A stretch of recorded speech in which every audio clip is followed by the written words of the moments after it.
I get frustrated sometimes, Troy. Uh-oh. About what?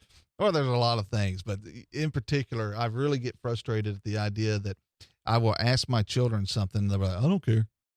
No, Okay. what do you want? I don't care. But what do you want to do? I don't care.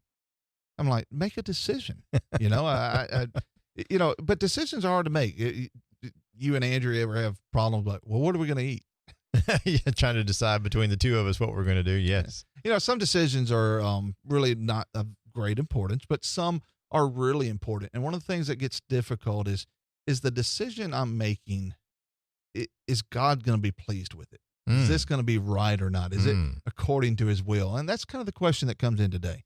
It says, in specific decisions that we make, how do we know if what we decide is God's will for our life? Ooh, Or that's a great question and an important question for a Christian. Oh, it really is, and so there we have it this week, in specific decisions that we make, how do we know if what we decide is God's will for our life or not? Well, I kind of equate this to something like any decision you would make. It's going to be measured one way or the other. Whatever decision you make in life in general is going to be measured. And so, for example, in Matthew chapter 7, verse 2, Jesus says, for with what judgment you judge, you will be judged. With what measure you use, it'll be measured back to you. You also look at passages like in Revelation where God tells the prophet to go measure the temple and things like that. And so this idea of measuring. So to answer the question in one way, how do we know what is the will of God? Well, you need to measure your decision according to the scriptures. Exactly, because it's God's will that is revealed to us in here. And it's kind of like if the boys want to know what I want for a present, there's easy things. I was in Lowe's today, and the other day with my wife, and I was thinking, all right, look, if you ever want a present for me, those ratchet straps right there, I can always use more ratchet straps. Well, there's no question then, because what have I done? I have told them my will. And so if they're sitting there, what is Dad going to like? I've already told them.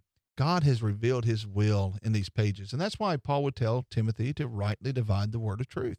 And he says, because all scripture is given by inspiration of God, it's profitable for doctrine, reproof, for correction, for instruction in righteousness, that the man of God may be complete or perfect, thoroughly furnished unto every good work. You're going to know what to do and be pleasing to God if you look to the word. Exactly. And a minute ago, you said there are certain decisions that are very important. Well, Matthew chapter 7, verse 21, one of my favorite verses says, not everyone who says to me, Lord, Lord, shall enter the kingdom of heaven, but he who does the will of my Father in heaven. And so it shows how important making sure your decisions line up with the will of God. Oh, exactly. That Colossians 3:17, that whatsoever you do in word or deed, do all in the name, authority of Jesus Christ. Yes. And so that's why oftentimes we go back to those old restoration pleas of let's have a book, chapter, and verse. Amen. Let's speak where the Bible speaks, Amen. Be silent where the Bible's silent. Amen. Because then we can know we're pleasing to God. Amen. I've had people say, well, it just seems to me. No,